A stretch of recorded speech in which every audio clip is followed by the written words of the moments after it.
Malemgi oina Manipur ahanba oina hawaijar mahidagi beer sungba ngamle chang naina hawaijar chabana mari amadi singli naori fagalaba ngami haina Scientist RK Kishore claim toukhre. Hiramasigi matangda ELITETV na Sagoban Bijoy Govinda leba Kwaklay amadi Khongumele Private Limited ke Managing Director oriba RK Kishore ga unaruba matamda hawkiba mamang corona gi matamda research work tawduna thijalaba matungda beer asi puthokpa ngamkhibani haire. Maknung makhatana phongdorakpada hawaijar asi miyamna pamba posak ama oiba loinana awang nongpuk state sing amadi South Asia ge country sing da sumiyamna pamnaba ama oire.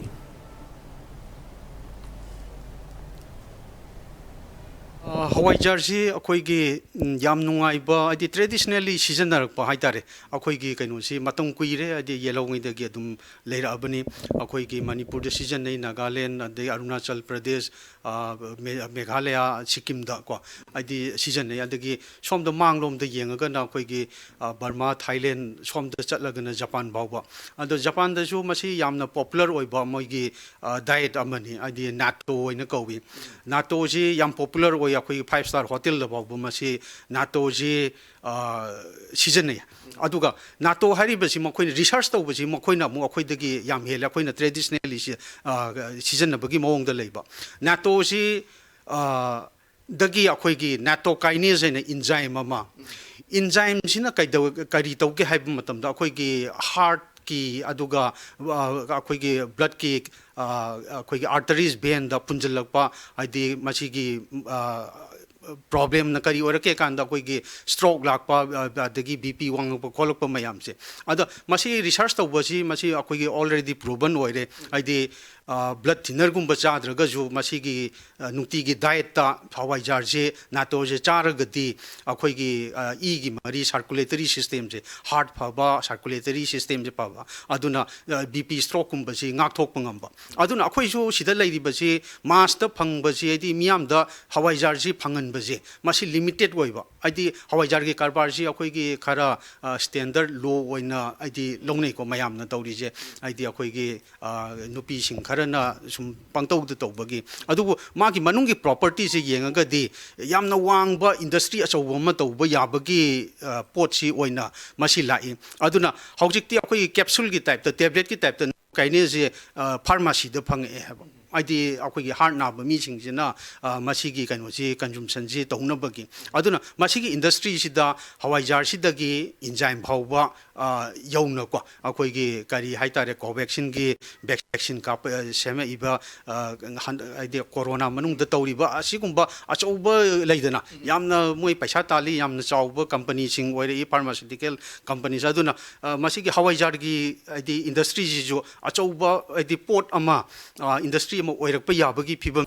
Hawaijar si large scale da kanamatana puthokpa leitri miyoi kharana nunghawai maru lolaga omaga hawaijar olhanduna miyam da lada yomlaga yomba numit humni marini dage hena thamba yadi adubo RK Kishore na putholiba hawaijar asi picket ek kaithopaga chayol amagi manungda chaba yai karingumba mapalam da thaba tarabusu picket bu kaidrapati chahi amarom thamba yai chahi ama thambada hawaijar gi mahau amadi machu magde hairi loinena packaging matang dasu top technology sijanaduna masana na phanghanna ba hotnare masigi packaging sidi akoina hanba matamda akoina technique khra seasonare ko aidi akoina mechanically akoina semja baitare taidana ba aidi packet ki mapan je hawaijar ji ataiba poni taidana ba ji akoina kainoma torga manung da thadagre aduga hapa loiraba matungda aidi weight nung ondoini ko balance tawraga aina hapuri ji aidi tongan ba akoina sigi machine ma haitare aidi akoi gi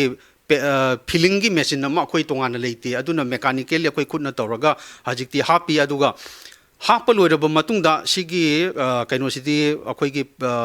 plastic sidi akhoi gi kari vacuum packing plastic neba aduna vacuum packing machine sidi da hapa kanda magi vacuum suction tawraga manungda yauri ba nungsit singji loin chingthokpa nungsit che leiraga de magi fermentation do kai haitare continue tawraga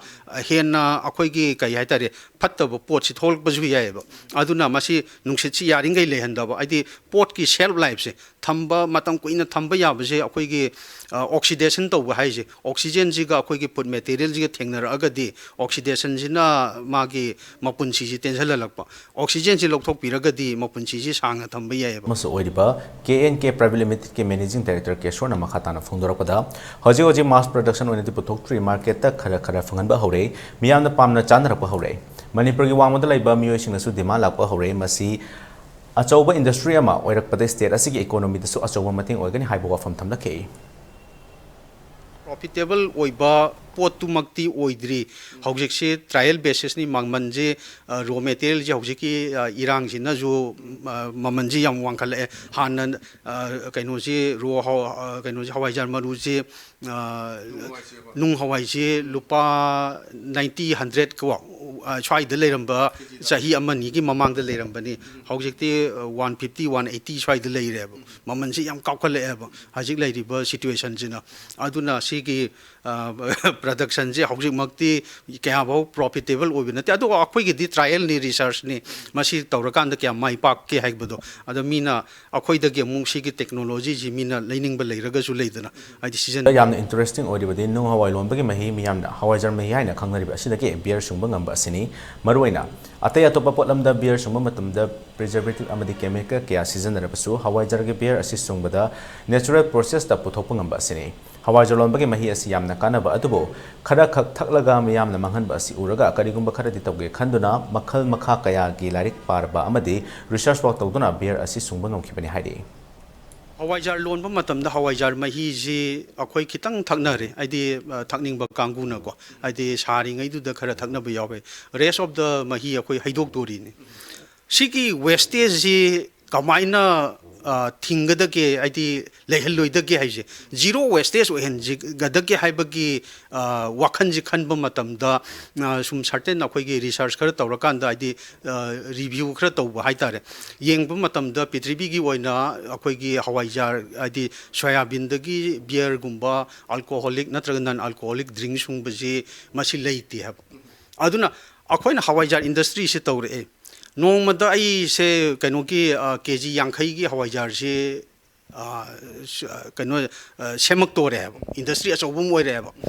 ꯑꯗꯨ ꯐꯨꯠꯄꯩ ꯃꯍꯤ ꯃꯌꯥꯝꯁꯦ ꯑꯩ ꯈꯣꯡꯕꯥꯟꯗ ꯍꯩꯊꯈꯤꯗ꯭ꯔꯕ ꯈꯔ ꯑꯃꯅ pollution ꯇꯧꯔꯦ ꯑꯗꯨ ꯇꯧꯔꯦ ꯑꯗꯥ ꯇꯧꯔꯦ ꯇ꯭ꯔꯤꯠꯃꯦꯟ ꯇꯧ ꯈꯣꯠꯂꯣ ꯍꯥꯏꯔꯛꯀꯅꯦꯕ ꯑꯗꯨꯒꯤ ꯃꯍꯨꯠꯇ ꯃꯁꯤꯒꯤꯁꯤ ꯑꯩꯈꯣꯏꯒꯤ ꯕꯤꯌꯔ ꯑꯣꯏꯅ ꯍꯥꯏꯗꯤ ꯏꯗꯔ ꯑꯜꯀꯣꯍꯣꯂꯤꯛ ꯑꯣꯔ ꯅꯟ ꯑꯜꯀꯣꯍꯣꯂꯤꯛ ꯍꯥꯏꯁꯤꯗꯤ ꯑꯩꯈꯣꯏꯒꯤ ꯒꯚꯔꯟꯃꯦꯟꯠꯅ ꯌꯥꯕꯗ less than 0.5% ꯍꯥꯏꯗꯤ ꯑꯜꯀꯣꯍꯣꯜꯗꯤ ꯈꯔ ꯐꯔꯃꯦꯟꯇꯦꯁꯟꯅꯤꯅ ꯈꯔꯗꯤ ꯌꯥꯎꯖꯅꯤ ꯑꯗꯨꯕꯨ ꯁꯨꯡꯕ ꯃꯇꯝꯗ ꯈꯤꯇꯪꯗꯤ ꯋꯥꯏ ꯅꯟ ꯑꯜꯀꯣꯍꯣꯂꯤꯛꯁꯤꯅ ꯍꯥꯏꯗꯤ ꯑꯜꯀꯣꯍꯣꯜ ꯈꯤꯇꯪ ꯋꯥꯡꯂꯞ ꯂꯩꯔꯒꯅ ꯉꯁꯥꯏꯒꯤ ꯐꯔꯃꯦꯟꯇꯦꯁꯟꯁꯤ ꯐꯖꯔꯒ ꯉꯁꯥꯏꯒꯤ ꯕꯤꯌꯔꯒꯤ क्वालिटीꯁꯦ ꯐꯕ ꯑꯗꯨꯕꯨ ꯑꯩꯈꯣꯏꯒꯤꯗꯤ ꯂꯣꯀꯦꯜꯒꯤ ꯂꯣ ꯑꯦꯟ ꯑꯣꯔꯗꯔ ꯁꯤꯆꯨꯋꯦꯁꯟ ꯃꯁꯤꯒꯤ ꯄꯔꯃꯤꯁꯟ ꯀꯩꯀꯩ ꯌꯥꯗꯕꯅꯤꯅ ꯃꯌꯥꯝꯅ ꯊꯛꯅꯤꯡꯕꯗꯨꯒꯤ ꯍꯥꯏꯗꯤ ꯂꯣꯝꯗꯤ ꯂꯥꯛꯑꯒꯗꯤ ꯅꯟ ꯑꯜꯀꯣꯍꯣꯂꯤꯛ ꯁꯤꯗꯩꯁꯤꯗ ꯑꯩꯈꯣꯏ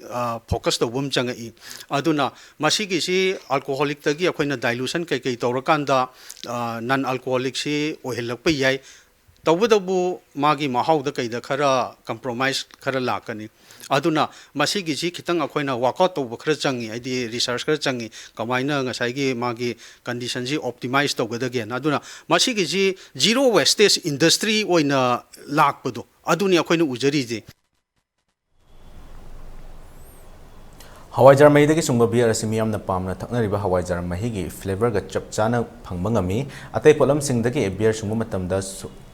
ꯁꯨꯡꯗꯣꯛꯂꯤꯕ ꯄꯣꯠꯂꯝ ꯑꯗꯨ ꯃꯥꯡꯉꯤ ꯋꯦꯁ ꯑꯣꯏꯅ ꯆꯠꯈꯤ ꯑꯗꯨꯕꯨ ꯅꯨꯡꯍꯋꯥꯏꯗꯒꯤ ꯁꯨꯡꯂꯤꯕ ꯃꯄꯪꯅ ꯍꯋꯥꯏꯖꯥꯔ ꯑꯣꯏꯅ ꯐꯪꯂꯒ ꯃꯍꯤꯅ ꯕꯤꯌꯔ ꯑꯣꯏꯅ ꯁꯨꯡꯗꯣꯛꯄ ꯌꯥꯏ ꯂꯦꯝꯅ ꯑꯃꯠꯇ ꯃꯥꯡꯗꯦ ꯑꯜꯀꯣꯍꯣꯜꯒꯤ ꯄꯔꯁꯦꯟꯇꯦꯖꯁꯨ 12% ꯐꯥꯎꯕ ꯐꯪꯉꯤ ꯅꯤꯡꯊꯤꯖꯅ ꯄꯦꯀꯦꯖ ꯇꯧꯔꯒ ꯀ꯭ꯋꯥꯂꯤꯇꯤ ꯂꯩꯅ ꯄꯨꯊꯣꯛꯂꯕꯗꯤ ꯃꯥꯂꯦꯝꯒꯤ ꯃꯤꯌꯥꯝꯗ ꯌꯥꯝꯅ ꯄꯥꯝꯅꯕ ꯑꯃ ꯑꯣꯏꯒꯅꯤ ꯍꯥꯏꯕꯁꯨ ꯐꯣꯡꯗꯣꯔꯛꯈꯤ ꯃꯍꯤꯁꯤ ꯊꯛꯄ ꯃꯇꯝꯗ ꯑꯩꯈꯣꯏꯒꯤ ꯍꯋꯥꯏꯖꯥꯔ ꯃꯍꯤꯒꯤ ꯐ꯭ꯂꯦꯚꯔꯁꯤ ꯁ꯭ꯂꯥꯏꯠꯂꯤ ꯑꯗꯨꯝ ꯂꯩꯅꯤꯀꯣ ꯍꯥꯏꯗꯤ ꯇꯣꯉꯥꯟꯕ ꯌꯨꯅꯤꯛ ꯑꯣꯏꯕ ꯃꯥꯒꯤ ꯁꯤꯒꯅꯦꯆꯔ ꯇꯦꯁꯠ ꯍꯥꯏꯕ ꯇꯥꯔꯦ ꯑꯗꯨꯅ ꯃꯁꯤꯒꯨꯝꯕꯒꯤ ꯄꯣꯠꯁꯤ ꯃꯅꯤꯄꯨꯔꯗꯒꯤ ꯊꯣꯛꯄꯅꯤ ꯍꯥꯏꯕꯁꯦ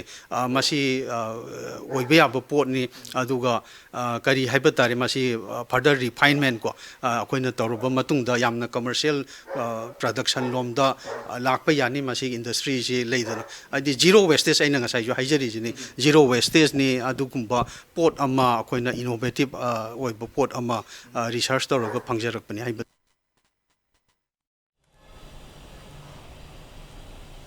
ꯃꯍꯥꯛꯅ ꯃꯈꯥ ꯇꯥꯅ ꯐꯣꯡꯗꯣꯔꯛꯄꯗ ꯃꯍꯥꯛꯀꯤ ꯋꯥꯈꯜꯂꯣꯟꯗꯤ ꯖꯦꯔꯣ ꯋꯦꯁꯇꯦꯖ ꯑꯣꯏꯕꯅꯤ ꯍꯋꯥꯏꯖꯥꯔ ꯃꯍꯤ ꯑꯁꯤ ꯂꯦꯝꯅ ꯃꯥꯡꯍꯟꯕꯒꯤ ꯃꯍꯨꯠꯇ ꯀꯔꯤꯒꯨꯝꯕ ꯈꯔ ꯄꯨꯊꯣꯛꯀꯦ ꯈꯟꯗꯨꯅ ꯔꯤꯁꯔꯆ ꯇꯧꯈꯤꯕꯅꯤ ꯍꯧꯖꯤꯛꯇꯤ ꯆꯞ ꯆꯥꯅ ꯀ꯭ꯋꯥꯂꯤꯇꯤ ꯂꯩꯅ ꯍꯋꯥꯏꯖꯥꯔ ꯕꯤꯌꯔ ꯁꯣꯏ ꯕꯤꯌꯔ ꯑꯁꯤ ꯄꯨꯊꯣꯛꯄ ꯉꯝꯂꯦ ꯃꯁꯤ ꯃꯅꯤꯄꯨꯔꯗ ꯁꯨꯡꯉꯦ ꯍꯥꯏꯕꯒꯤ ꯋꯥꯐꯝ ꯅꯠꯇꯦ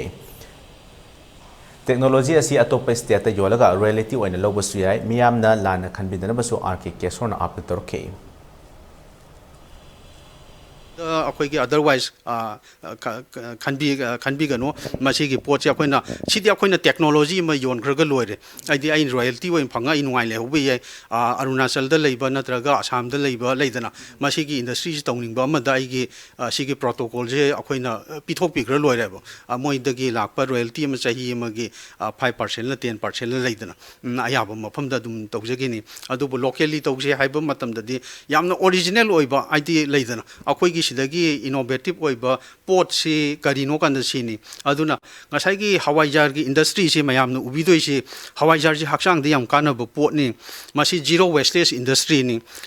up to the level of अखोइगी करी हाइतारे अखोइगी नाटोकाइनेस एंजाइम फार्मेसी द फंगबा कैप्सूल आदि गुली ओइना थोकपा एंजाइम दु बाबु योलगा लेदना अखोइगी स्टेट सिगी इनकम रिसोर्स से जनरेट तौबा याबा as well as employment su mayamam pirak tori ni ko masi ai khaktana tawne haiba nate hawaijar loan bai jimi ama jo haina bani adubu si kamaina optimize tawni masi gi technology ji leidana akoina transfer tawbigraga loire adugumba potuni akoina mayam da khangan janingi je